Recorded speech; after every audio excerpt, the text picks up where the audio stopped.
Welcome everyone to another episode of the S.O.A.P. My name is Daniel and I'm joined by Aaron.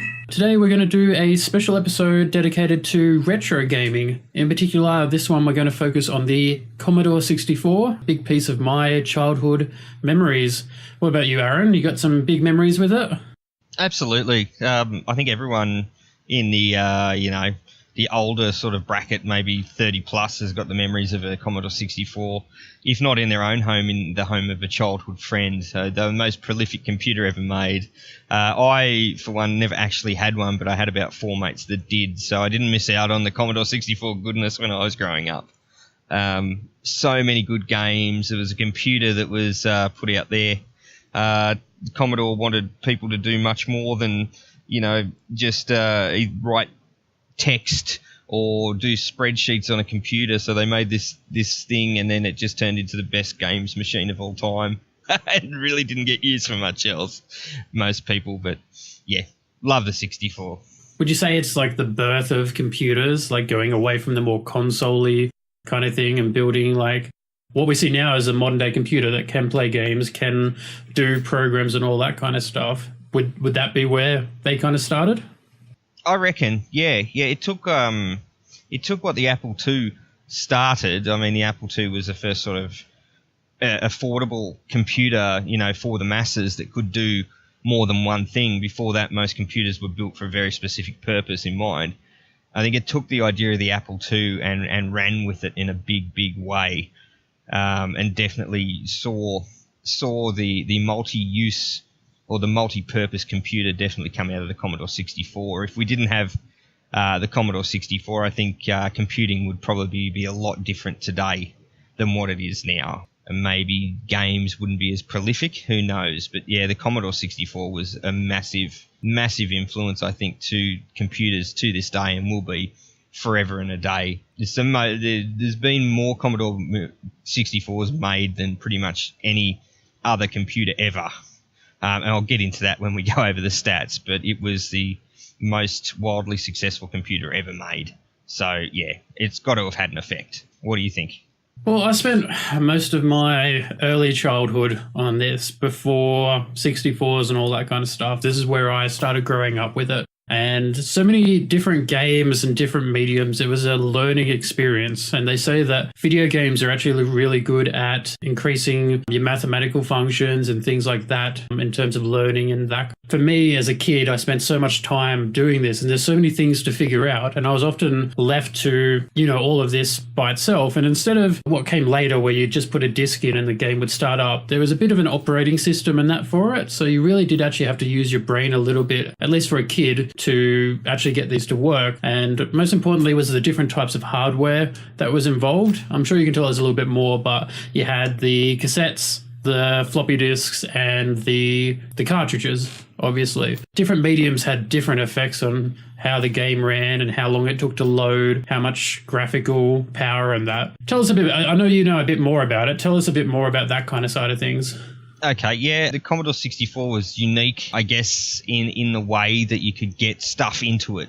There was more than one way. It often came bundled with cartridges. I think they sort of saw the ease and the sort of cost effectiveness of the Atari 2600s at the time and said, well, look, if you can't beat them, join them. And there was a cartridge slot on the back of the 64. There wasn't as many cartridges made for the Commodore 64 as there was discs and tapes. But the cartridges, you're absolutely right, loaded much quicker.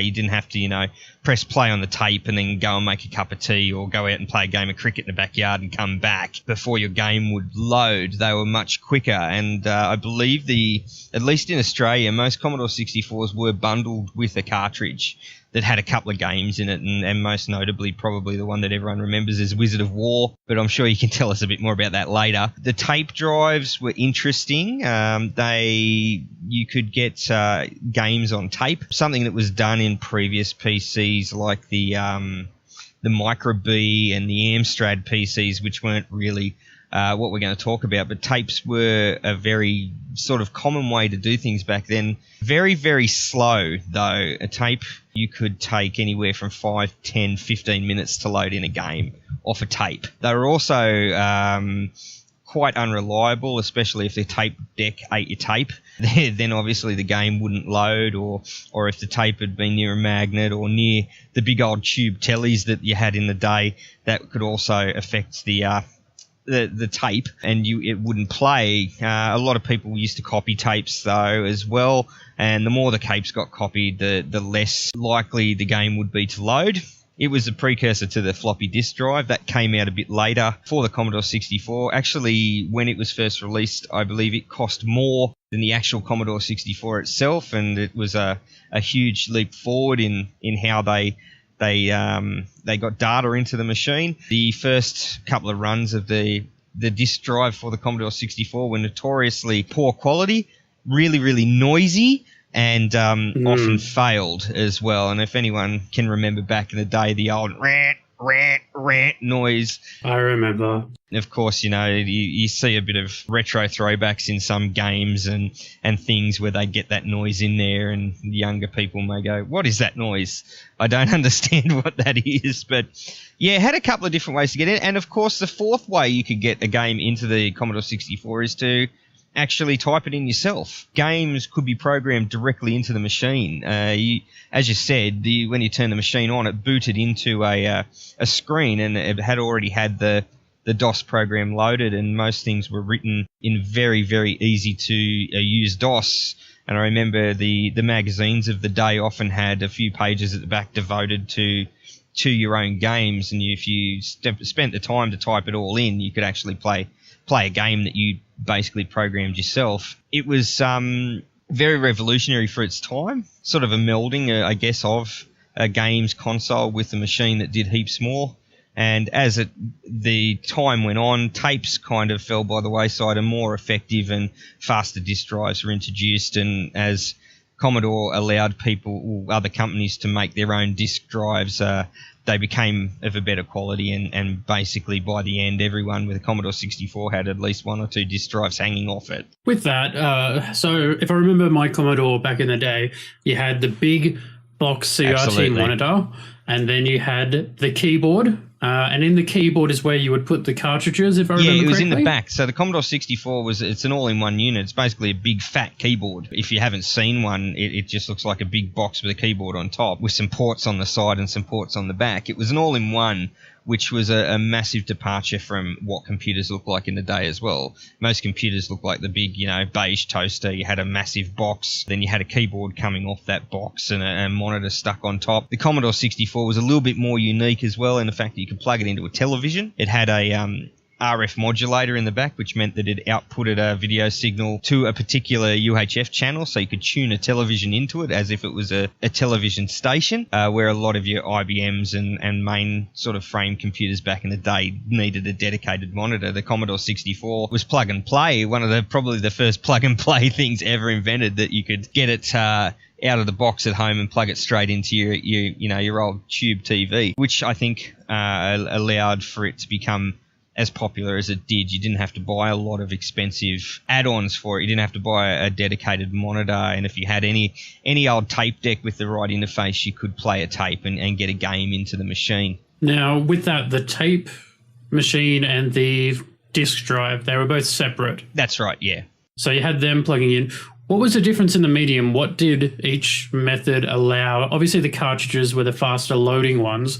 Why wouldn't they have just stuck with the cartridges? What made them go to the other mediums? Well, obviously, cartridges are dearer to make. At the end of the day, it's a cost thing. You've got to blow mold the plastic case. A cartridge would have had a dedicated chip with the game hard coded into a chip, which meant you had to get someone to manufacture those chips for you, and that chip could only be used for that game. It's a cost thing. So the cartridges were very costly, whereas you could pump out a zillion tapes, on a tape duplication machine. And the same thing with a disk drive. You didn't have to build a special chip to hold the game. You just copied it onto a disk. And a lot of the Commodore 64's success came in the European market, especially in the UK, where 1,000,001 little backyard programming games studios popped up out of nowhere. Some of the notable ones were Activision of Call of Duty fame. They had a huge presence in the Commodore 64 market. Midway, Ocean. Okay, so anyway, those companies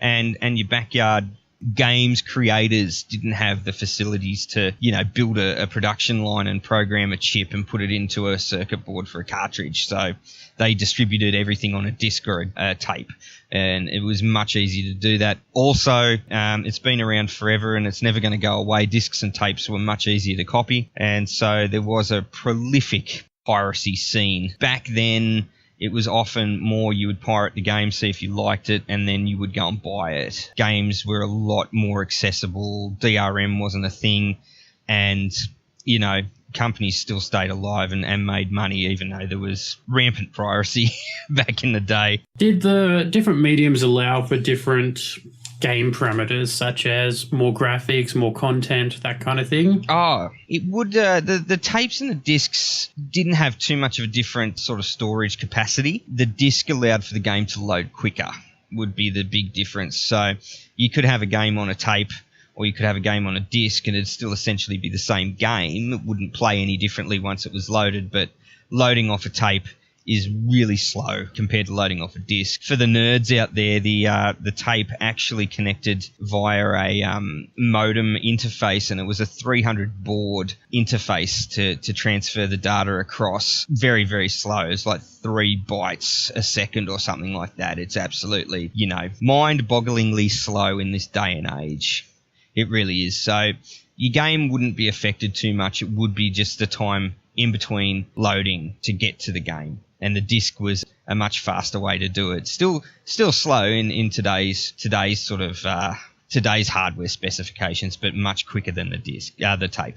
One of the other things we talked about was the keyboard with it, but most of the games actually played on the joystick, which lived on past the Commodore. The joystick, it was a standard 9-pin interface. Now, if you've ever seen an Atari 2600 or a Sega Master System or Sega Mega Drive or quite a few other consoles and computers, it's a 9-pin joystick interface, and that was a standard, and it still kind of is today if you've got any retro consoles or anything like that. But standard Commodore joystick would have had 1 or 2 buttons, nothing fancy, no rumble packs, no analog sticks, no fancy lights. It was just a straight up joystick with a button on it, and that's how we played. And if you had a joystick, a lot of people didn't, and that was where you played with the keyboard. And I remember doing that quite a lot, because sometimes you just wouldn't have a joystick, or you'd leave yours at home, or more likely you would break one in the heat of the moment, and then you'd be like, oh bloody hell, now I've got to use the keyboard. So joysticks were popularized by the Commodore 64, definitely, and the interface Commodore once again pinched from Atari, and really interestingly enough, they didn't actually set a standard for how joysticks should communicate to computers and consoles, but ever since the Atari 2600, the 9-pin joystick port, wherever it's been used, has always been the same. So if you had a Commodore 64 and you didn't have a joystick, you could actually get a Sega Mega Drive controller and plug it into it, and it would work, and vice versa. So you could have an Atari 2600 joystick, which would work on a Commodore 64, or on a Sega Mega Drive. Now, admittedly, it'll be working fairly poorly because the Mega Drive's got lots more buttons, but it would still work in its basic form. One of the things we talk about retro consoles and that, you see a big movement these days in the return of things like the NES, where they're re-releasing those kind of consoles so that people can re-experience it. The Commodore 64 was a bit different because they tried to do something of the nature, but all they ended up doing was making a modern PC that looked like a Commodore. So we don't really have that kind of thing anymore where you can go and experience it, in today's current era, unless you're looking at something like an emulator. Yeah, absolutely. And the other thing is it brings in an interesting phenomenon, which, we could do a whole other podcast on, but the phenomenon of data rot. A lot of those 5.25 inch floppies and tapes don't actually work anymore because they are so old. Don't forget, the Commodore 64 was released in August of 1982, which is, more than 30 years ago. Those magnetic discs had a limited lifespan. So even if you had the console, there's no guarantee that the discs that you would have gotten with that console would still work. So it's now sort of up to emulators and the emulation scene to get the ROMs and get them into places like the Internet Archive, where there's a huge stack of ROMs that people have donated to keep the Commodore 64 alive, because, you know, the chances are if you found your old Commodore 64 in your parents' garage, you know, and brought it out, plugged it in, there's been no issues with the machine itself working, but once you plug that disk drive in, you probably wouldn't even get a game to load because those discs are just past their prime. It was a new technology. No one knew how long it was going to last. And I mean, we're now starting to see that with DVDs as well. Some lower quality CDs and DVDs start to get data rot now. But again, I'm going off topic a little bit, but that's a whole nother podcast. We could talk about data rot. But absolutely, I mean, if you want to get into the Commodore 64 and get your teeth into it, the only real way to do it now is through emulation. And emulation's a bit of a grey area in regards to ROMs. So that's a whole nother podcast as well. But look, they're out there. Is it legal? I guess if someone's listening to this and they're like, yeah, I want to get into Commodore 64 or any other kind of retro console that's out there, obviously a lot of them you can't get anymore. Emulators, are they legal? Where do people stand? Okay. An emulator itself is not illegal. Okay, you can have a program that emulates the hardware of a previous machine. The ROMs are a grey area. In some countries, they're absolutely illegal. In some countries, they're not so illegal. In Australia, you are meant to have a copy of the original, and your ROM is a backup only. We then get into copyright, how long a copyright lasts. I believe in Australia it's 20 years as opposed to America it's 99 years, and intellectual property laws. We also have what we would call abandonware. So a company, let's say the Commodore 64 Games RAD company, just making that up off the top of my head. They released a series of 5 games, racing games for the Commodore 64. After the Commodore 64, you know, was superseded, they went into bankruptcy. The company no longer exists. The 3 guys that wrote that game don't speak to each other anymore, and it's just a dream on the mists of time. Do they still have a copyright to that game? And more importantly, do they care? That's where the grey area is, because older systems, you will find that there isn't an aggressive copyright pursuit of anyone. It's very rare that you would see anyone getting hit up with a copyright suit for emulating a Commodore 64 or an Atari 2600 game. Conversely, emulation does work right up into the newer systems we have. I mean, there is a Nintendo Switch emulator out there already, and I'm not going to drop its name or anything like that because it is completely illegal, and Nintendo have sent cease and desist letters to the guy that wrote it. But I mean, interestingly enough, he's been able to modify and run the Switch hardware in software on a PC and get Zelda Breath of the Wild running in 4K, and it looks absolutely fucking amazing, let me tell you. But Nintendo went, yeah, no, whoa, this is brand new, you can't be doing that. And now with the release of the NES Classic, those ROMs from 30, 25 years ago from the original NES, they've now been re-released into the market. So are those ROMs now, subject to a new 99-year copyright or not? Look, at the end of the day, emulation is a thing. I'm not going to tell you how or where to get ROMs, but they're out there. If you have the originals, then definitely in Australia, then you are legally entitled to have a backup ROM on your PC. But again, as I said, the older systems, no one, I don't think, is trolling the internet looking for, people to take to court over copyright infringement. Which is fair enough. If I turned around tomorrow and did a video of the S.O.A.P emulating a Nintendo Switch playing Breath of the Wild, no doubt we'd probably get a nasty letter or a phone call. But if I did a video tomorrow of, classic Commodore 64 games, we'd probably get away with it. I think it's safe to say if you can buy it, definitely don't do it. Absolutely, and that's a fairly good rule of thumb. If it's still available in EB Games or wherever, don't emulate it. And I mean, look, there is a wonderful site, and I fully support it, and a lot of my money goes towards it. It's a site called GOG, or Good Old Games, and they release older games. So, for instance, the old Sierra King's Quest and Space Quest games, they've got those games, the licenses for them, they've updated them to run in Windows 10 and actually work on a modern machine. And you can buy them from from the site, and they're very similar to Steam, but they're more of a Steam for older school PC and Amiga games. The important thing with GOG is that the older games, if you had bought a copy in, say, 95 and you had a copy of whatever game and you put it into a computer these days, the chances are it won't run. Exactly even right. with the backwards compatible stuff, even then it's still as unlikely to run. Whereas if you buy it from GOG, normally they're updated to run on current hardware. Exactly, and that's what you're paying for. That's what you're paying GOG to do. You're paying them to, you know, get into the guts of the game and get it working for you. So, you know, that's what you're paying for there. Emulation isn't easy. It's not as simple as, you know, downloading a file and downloading a ROM and then mashing the two together and going, oh my God, I'm in retro heaven. There are a lot of things that you need to know, a lot of things that you need to do before you can get an emulation working well. And there's different types of people who do emulation. There are some people that want, you know, bit perfect emulation of the exact routines the chip went through to get that pixel onto the screen.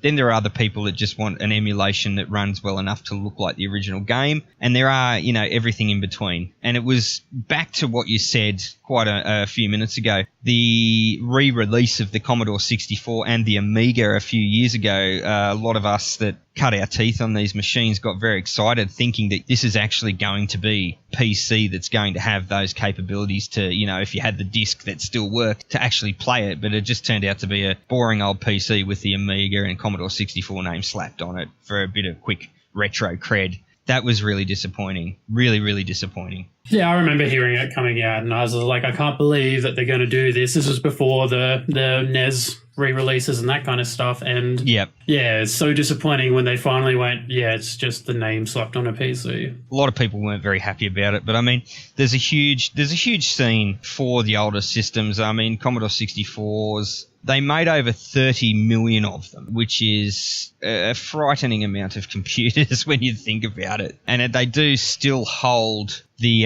Guinness World Record for the most manufactured computer of all time. There you go. The people are out there still using them, you know, coding their own games and getting brand new 5.5-inch floppy disks, copying stuff onto them and doing that and still writing what's called demo. If I may, I'm just going to quickly go into what was called the demo scene. When you copied a game, often it was cracked by a special group of crackers, and they would put a little introduction on your game. So before you got the game, you'd get this little sort of musical piece and bouncing text saying this was cracked by the Commodore 64 cracking crew. And they got more and more elaborate as time went on with the Commodore 64. Because the space was so limited, these disks only had 320K on them, and 320K is 0.0032 of a megabyte. Just for interest's sake, they had a tiny little piece of disk that they had to put as much code as they could in to make this demo and to make it as flashy as possible. There used to be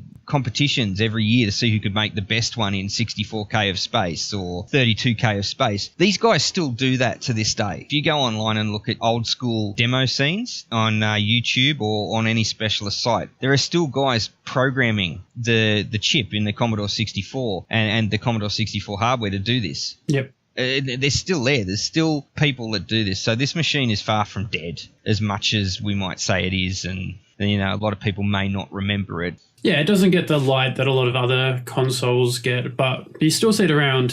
One of the places I normally find it is at the Penny Arcade Expo, which happens every year in Melbourne. They have a section dedicated to more retro consoles, and so you can go and sit down on one of the old consoles and play it like it was back in the day. Yeah, it's one of those things where I thought, oh yeah, they'd have the NES and all that, but the Commodore 64 has a strong showing there, and it was so refreshing, to go back to something from 20 years ago in my past and sit down and play old games, that I remember so vividly as a child. I mean, surely you've got a favorite game you remember from back in those days?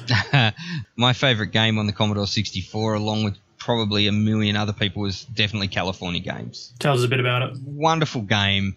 Basically, it was extreme games before extreme games are a thing. It had a most wonderful soundtrack.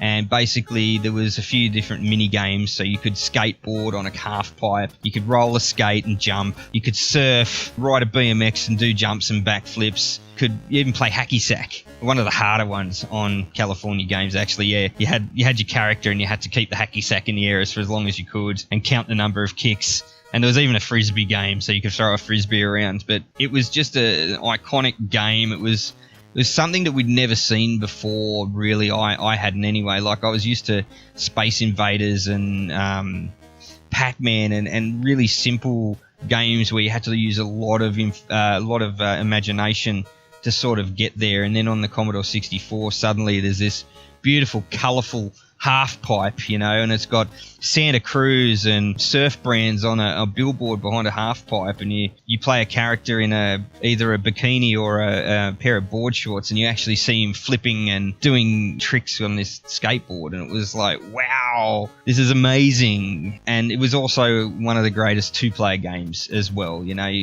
It wasn't two-player simultaneous. It was two-player one after the other, and he had to beat a score. And so many weekends were taken up with trying to beat the next-door neighbour's kid's score or my best mate up the street's score.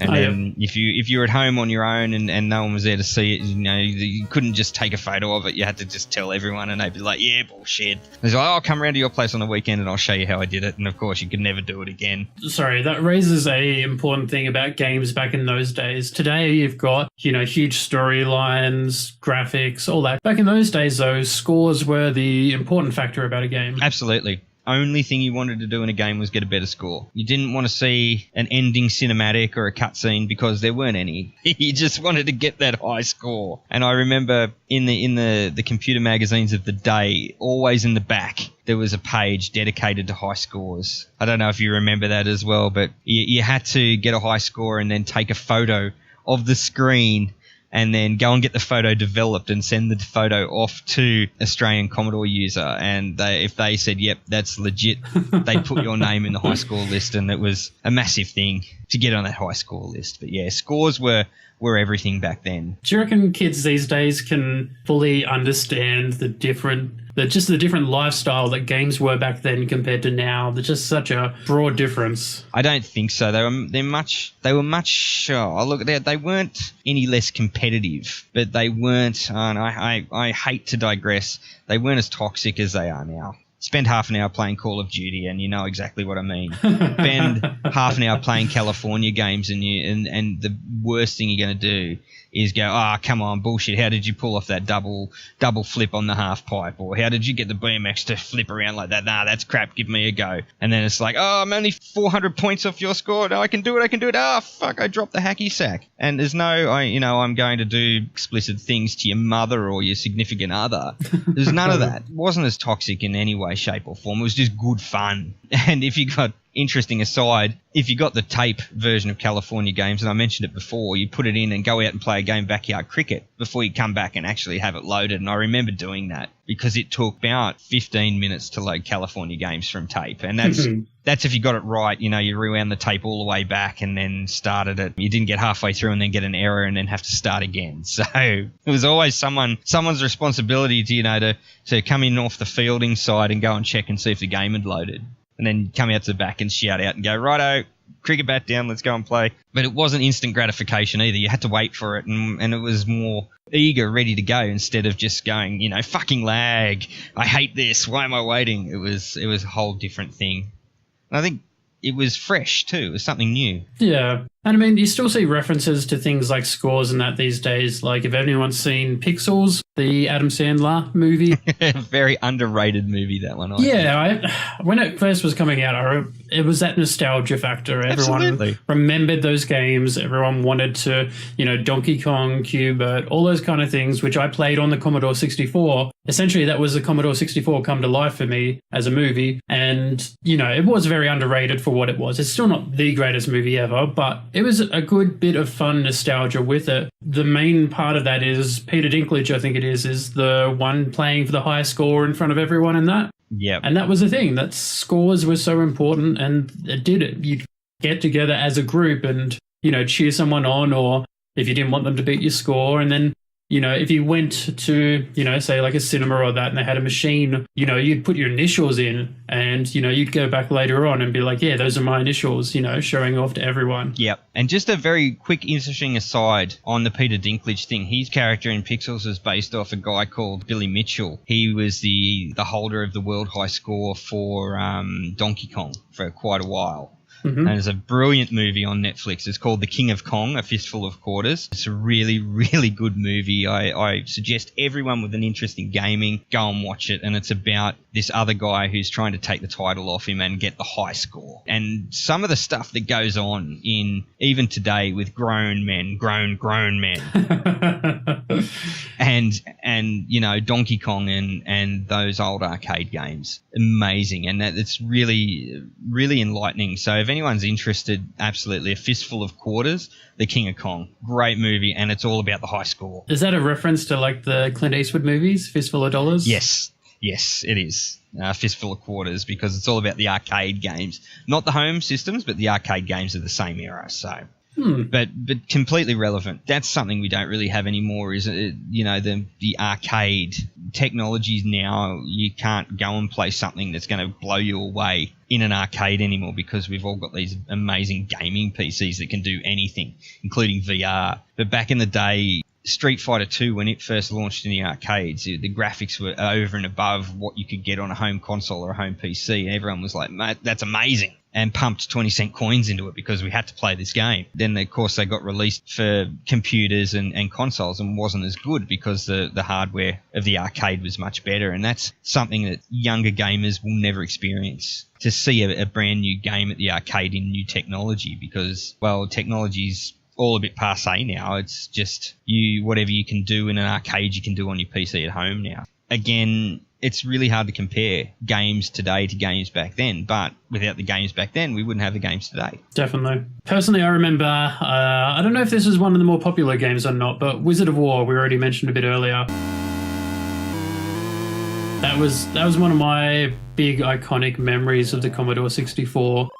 For those who don't know it, it was a two-player game if you wanted to, or you could play it by yourself. You pretty much had one map, kind of Pac-Man style looking maze on the screen, and the left player and the right player would team up together with a couple of lives to destroy these creatures. I don't know exactly what they were meant to represent. Back in those days, it wasn't so important. But you had 5, off the top of my head, different characters. You had the little blue wolfy kind of guys running around. They were your standard ones. They were worth 100 points off the top of my head. And so they were your bread and butter, walk around, kill them, nice easy job. As you would go through the level and clear out each map, they'd throw in more and more types of things for it. So then you had the yellow Tyrannosaurus type creature as a dinosaur little thing. You'd have the red scorpion creatures. The warlock was like this insect kind of creature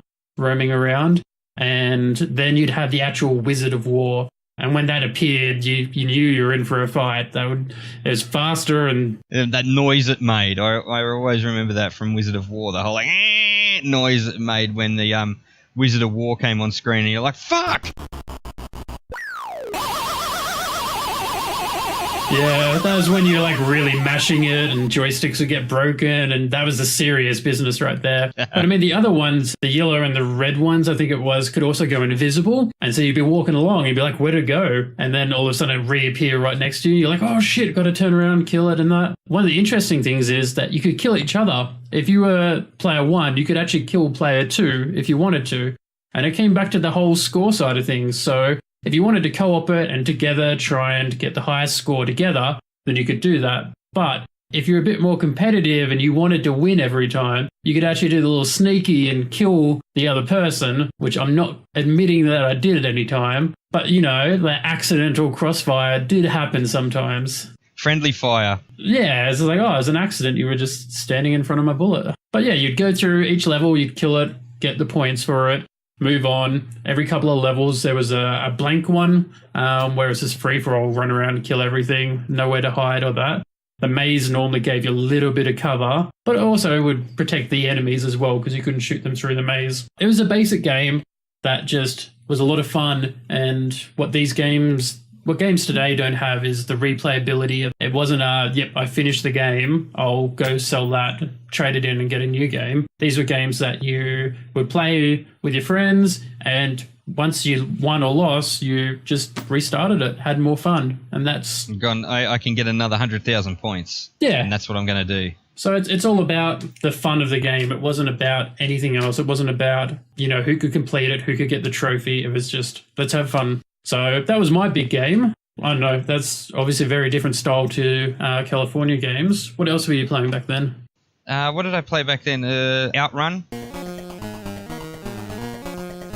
It was another one, just standard fare racing game. It was really cool. From behind the car, and you drove into the screen, and it had pseudo 3D graphics, and you had a blonde chick next to you in the car, and it was convertible, and you'd drive along, and if you could run into the things and run off the road, and it didn't curve very much, and you had to get to checkpoints.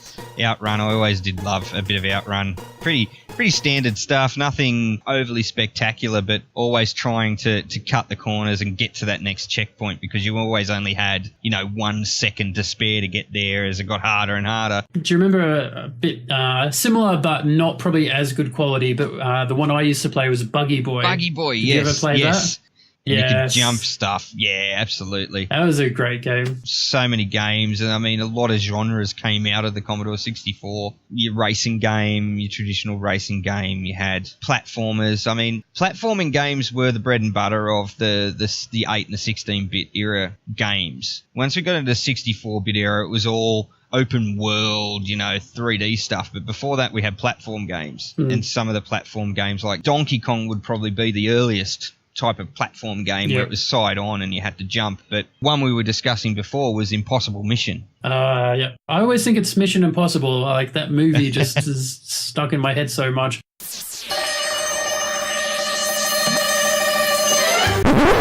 But yeah, Impossible Mission with the elevators going up and down. Another visitor. Stay a while. Stay forever. That was the thing for me. Like, all these games, they always had that one element that you always remembered. And for me, the elevators in that game, there's so many elevators. Everything was an elevator. Absolutely, and the robots that'd zap you. Oh, yeah, I remember those, yeah. It really was. It did live up to its name, Impossible Mission. I don't know if anyone I knew ever even got close to finishing that game. Yeah, I can't remember ever completing that. I remember playing it a lot, but no, I don't remember actually ever completing it. But it's one of those things, like, you die and then you have to restart the whole thing, but you never really cared. It was fun. And that's like when Mario became, so popular in that. That's it. So often you would die and have to restart the whole thing again, but that was a fun mechanic because the gameplay was so fun. Absolutely. And that was the thing. You didn't have graphics. You didn't have the best sound. You didn't have all of this DLC or online multiplayer. You actually had to make a game playable back then. And it didn't matter, if your game looked absolutely gorgeous, but if it played like warmed up ass, no one was going to buy it. It had to be playable. And that's why some of the most playable games ever are some of the most simple games as well. Like Pac-Man, why is it still popular to this day? It was just playable. Same with Space Invaders, particularly in the Commodore 64 era when there was so much stuff. There was over 10,000 different pieces of software that were officially released for the Commodore 64, and about 80% of that was games. So if you made a game, you better make sure it's bloody playable. Otherwise, it's just going to get disappear into the massive library of games. So it's not like I said a couple of podcasts ago, it's not the exact same game with a new hat. Like a la Call of Duty or Battlefield, run around, shoot people. But, this one's got a new campaign, so we've got to buy it. Back then it was like, well, does it play well? If it doesn't play well, fuck it, we're not going to buy it. Exactly. One of the games from that kind of era that you don't see it too much, it still pops up a little bit these days, is the side-scrollers. Where you'd have a spaceship or that going to the side, moving it up and down and shooting things as they come. For me, R-Type was another one of those. And I actually remember my dad playing it.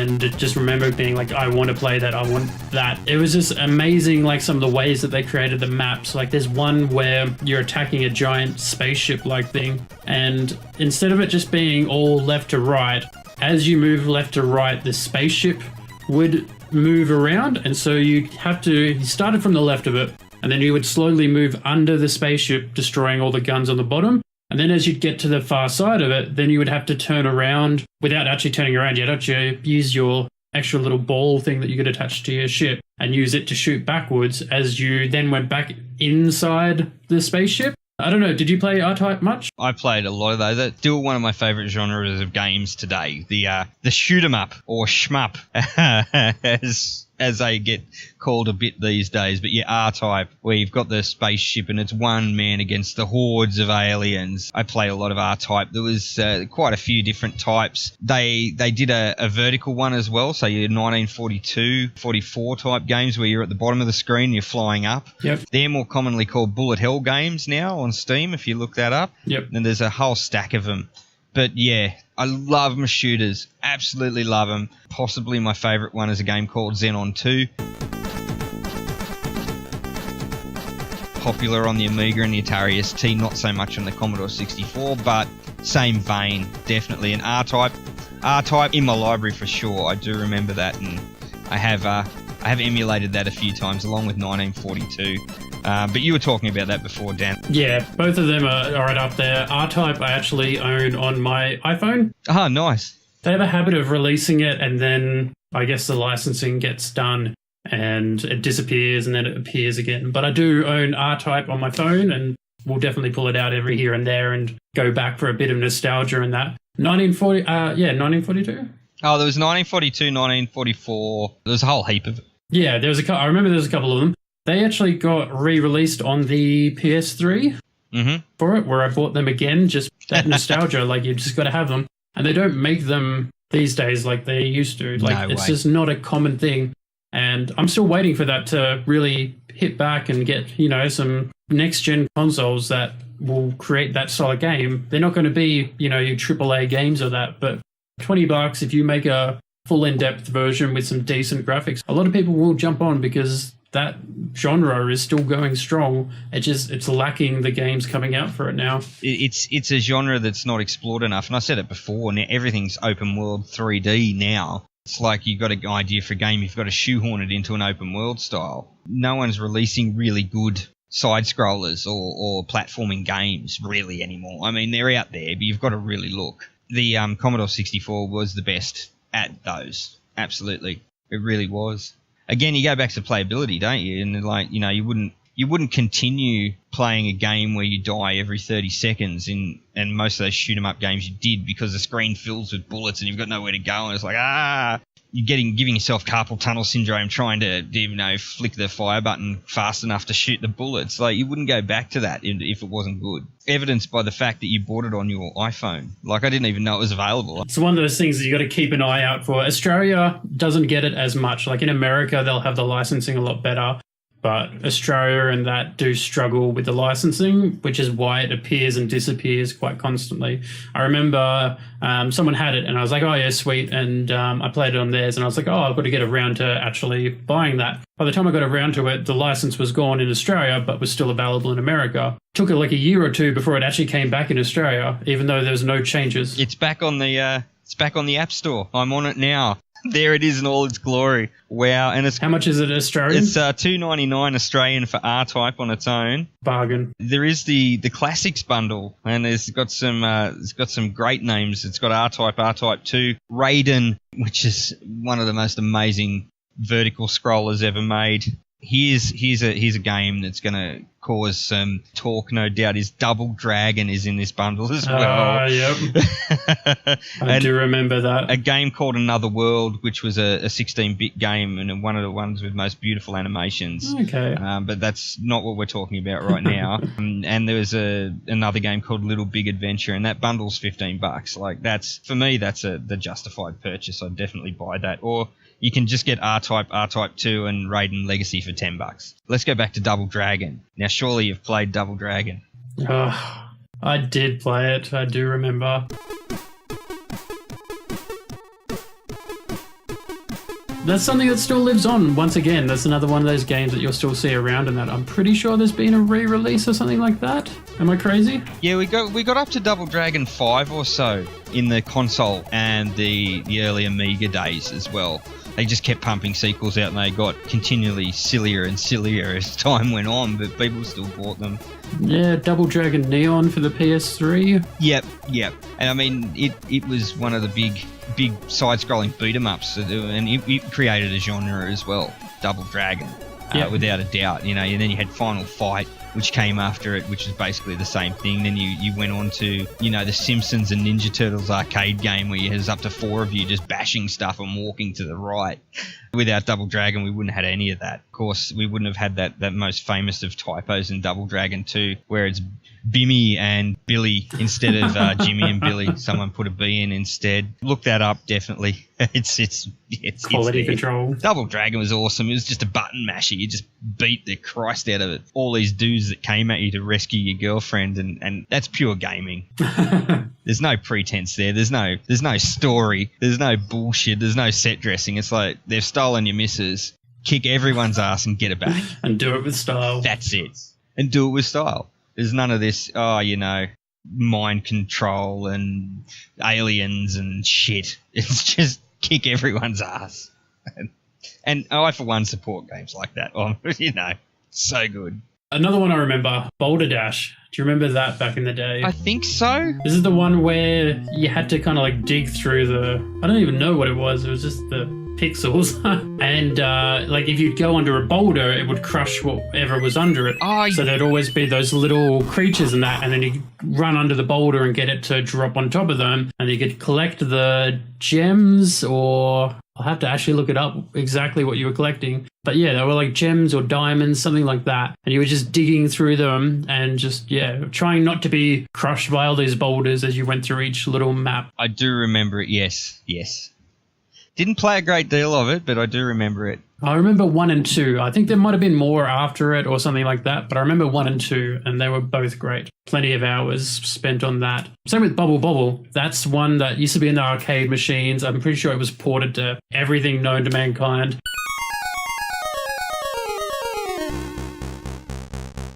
Once again, pretty sure you'll find that on iPhone, if I'm not mistaken. It's interesting that on different platforms, the maps were slightly different. And I remember Bubble Bobble is one where there's Bub and Bob off the top of my head. You would go through each map blowing bubbles to try and trap the enemies. And then you would pop the bubble and that would destroy them. If you didn't pop the bubble, then they would break out of the bubble and I think they'd go red and get like faster and try and attack you more. And you also had a time limit. And if you didn't destroy them within, X amount of time, then a new enemy would appear and would fly around the screen chasing you until you either defeated the enemies or died to that new monster. You'd also, in the bubbles, be able to collect letters to spell out the word extend, and if you collected all the letters to make extend, then you would skip a whole bunch of levels, and that's how you would get through the game even quicker. No, I believe it had 99 levels. 99 or 100. 100 was the big boss level, wasn't it? Yeah, that's right. It's actually a game I finished. I actually got the whole way through that game and finished it. Yeah, me and a friend, we sat down, or didn't sit down, we stood up and we played Bubble Bobble from beginning to end. He's got an actual arcade machine with a retro emulator inside it, and one night at the barbecue we just looked at it and went, yep, let's finish something. And I'm like, haha, Bubble Bobble. Took us hours, but yeah, we got there in the end. Luckily it was on free play, not you didn't have to put coins in it, otherwise it would have cost us probably $50 each to get through the game. Yeah, no, it took me a while because I played that game religiously back in the day, but I did actually, with the amount of lives that you actually given from the game on Commodore 64, I actually got from start to finish all the way up to level 100. It was one of those moments where, without spending any money on that, because you didn't have to on a Commodore 64, without spending any money, that was a big achievement back in those days. That was kind of like getting the platinum trophy of a game. Oh, absolutely. And that was one of the other things about the Commodore 64 is cheats and cheat codes and things. Most game developers always put a backdoor in their games. And you remember this yourself. You'd always put in a cheat code or you had to get the high score and then put a certain word in the high score table and it'd give you infinite lives. Or if you were really, really keen, you could actually before you loaded the game and you put the disc in, and because you put a disc in a Commodore and you've got to go load, 8, 1 before it'll load, and that's an old modem code. But anyway, we won't get into that. You could run a few lines of code which were called poking or peeking, which is PEEK or POKE, and they reference certain commands in the assembly language that the Commodore 64 used. And you could write a small program in and peek a certain value or poke a certain value, and you could change all this stuff in the games. And it was one of the ways that you sort of, got into the nitty-gritty of the game. And usually you'd get the peek and the poke codes or the cheat codes out of your, Commodore User Australia. And they were a big thing back then because there was no internet. Don't forget they couldn't just go, oh, this game's too hard. How do I get an exploit for it? And just go and Google it. Back then in the day, if it was too hard, then too bad. Unless you had a cheat code, you weren't getting anywhere. And the only way to get a cheat code was through a magazine or through one of these cheat encyclopedias or ringing a helpline at, $5.95 a minute. There was the magazines, then you could actually buy whole books dedicated to cheats, I think, or that. Yep. And then, I don't know if it's an Australian thing, because I was too young for cheats and that kind of stuff, but there was hotlines where you could call up and get cheats for them, and you'd pay, per minute to be on this hotline as they gave it to you. Those were a lot of things I discovered well after I'd, stopped playing the 64 and as I got a bit older. Yeah. But yeah, I do remember there was, you could actually buy a whole physical book. It's essentially an encyclopedia for cheats. And, it had every game and, every cheat known to mankind listed in these books. And a lot of the cheat codes were fun as well. Like, they weren't like your God modes. They didn't make the game easier to play. All they did was give you extra lives, usually. They didn't, give you overpowered weaponry or anything like that. They just allowed you to get further into the game or skip to a certain level. They were never a God mode as such. And even when you used the peek and the poke codes, they weren't really there to make the game a non-event and just allow you to defeat the game. They were basically there just to give you an added bonus into the game. Like, instead of 3 lives, you might get 9, and you might get to level 5 instead of level 2. And they were a fun thing as well. And, trying to discover cheats. I remember we put random letters into high score tables and held down certain buttons or typed things on the title screen of games, because a lot of companies, one was Ocean, who did the old Batman and RoboCop film adaptions back in the day. Certain Ocean games always had the same theme of cheat. So you knew with an Ocean game you had to put a certain word into the high score table. What that word was, you didn't know, but you knew if you wanted to cheat on an Ocean game, you had to put that word into a high score table. Now, I may be incorrect there, and no doubt someone will correct me, but it was, and you knew how to get to a cheat, but you didn't know how to do it. So some of the fun was working that out as well. I think that's one of the things as a kid, my Commodore 64 experience was quite pure because I didn't have access to cheats or anything like that. I know later on when I got into PC gaming and I did start learning about cheats where you just unlock God mode and all that back in Rise of the Triads and, games like that. And you'd have God mode on and you just walk through the game and kill everything. And you'd be like, that wasn't very fun. Why would I play this game? It took me a while to realize that cheats would ruin the game for it. I think part of my whole nostalgia for the 64 was that I never did cheat with those games. I didn't know how to, and I didn't want to. I just had fun entire from start to finish. Whether I won, I lost, whatever it may be. It was just fun. And what do you think about a lot of the games getting ported to the new gen? Or do you think that there is much of a place to it? Do you think that they need to be improved to be on these consoles and that kind of stuff? Or do you think that as their current state was, they would work well still today on the new gen? Oh, that's a great question, man. That really is. For me, you could port them as is, and I'd play them for days, and you're probably the same. Load Runner is another one, if you remember Load Runner, where you had to dig the holes and get people into it, and dudes fall in the hole, and yeah. I mean, it was very low graphics. It was basically white on black, and the dude just ran around, and anyone seeing that today would be like, what the hell is that? That actually got ported over to the Xbox 360, and they did it up, and the graphics made me less inclined to play it. Yeah. And I mean, I'm not talking AAA graphics, just a more modern attempt at those kind of graphics and that. but it takes away that feel. There's a very distinct feel about how games were back then. And when you mess with gameplay, when you mess with graphics, or even the soundtrack, and the soundtracks were terrible because they were very low quality because that's all technology could handle, but they created that distinct feel for the game at that time. And when you take that away, you lose so much of that game. It doesn't work unless it's a whole package. Yeah, exactly. Look, I'm looking at some pictures of the Lode Runner game on the Xbox, and I'm with you. I probably wouldn't play this game. Yeah, you feel the mechanic is still there, but it's just not the same. And I would personally rather just have the old one. Or if you want to, you can do stuff like Monkey Island did, where they incorporated both the old game with the old graphics, and you can instantly change it to their remake of it. And it's so beautiful. Like, you look at the new graphics and you're like, wow, that looks so great. You know, they really captured what was back then and made it today.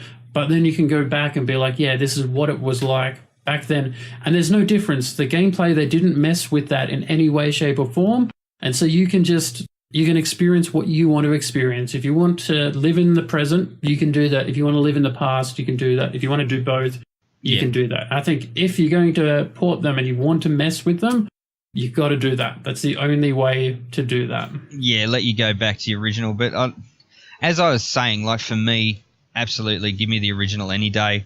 I'll play it. But for a much younger gamer, I don't know if they'd get into it.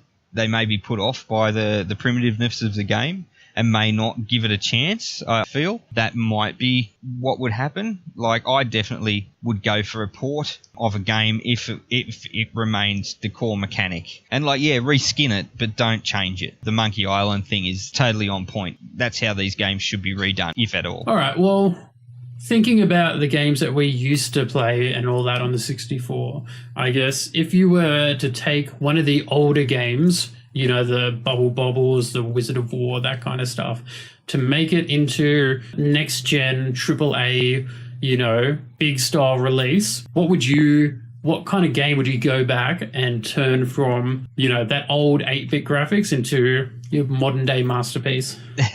I think I'd have to do Paperboy. Paperboy, the one where you're going down the street throwing the papers through the windows?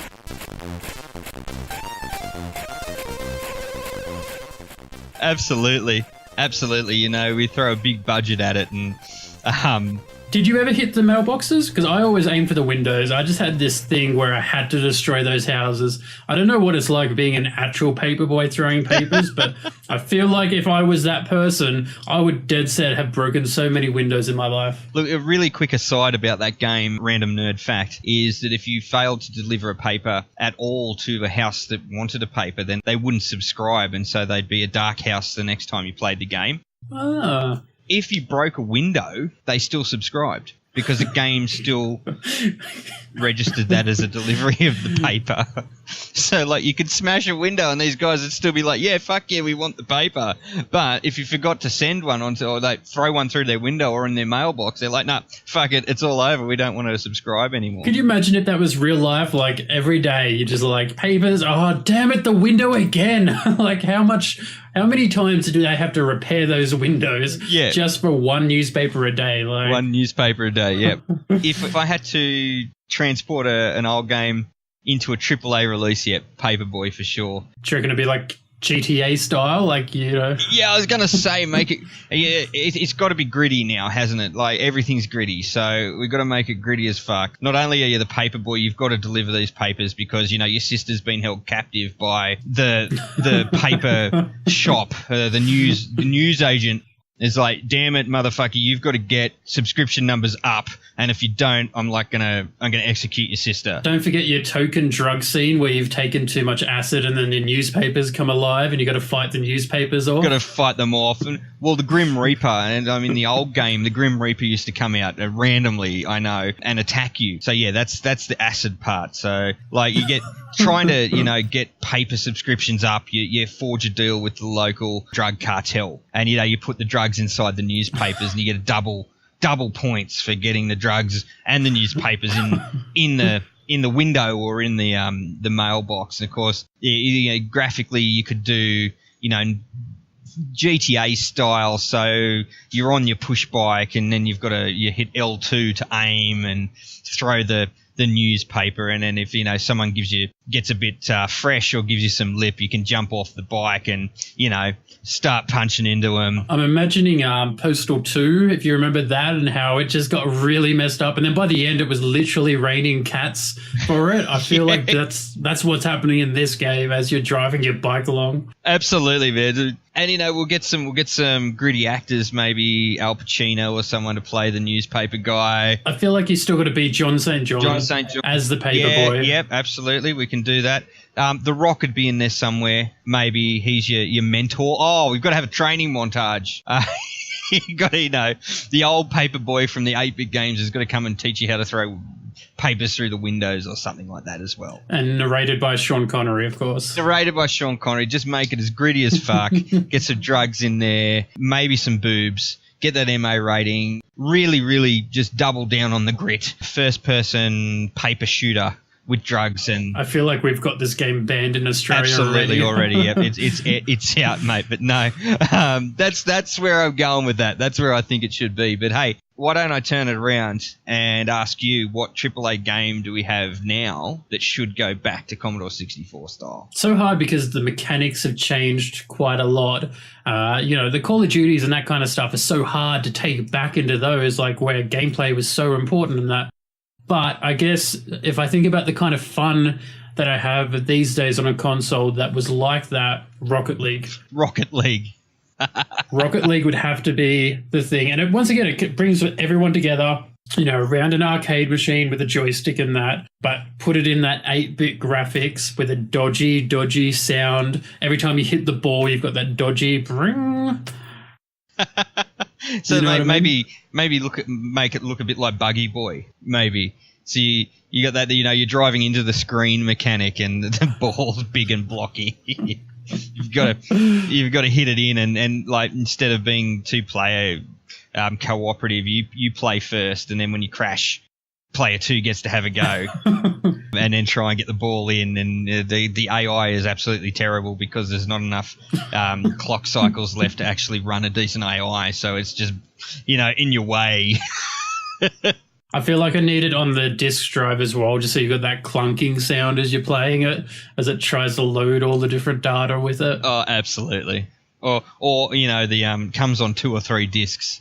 The Rocket League Commodore 64 game comes on like 120 floppy disks or something.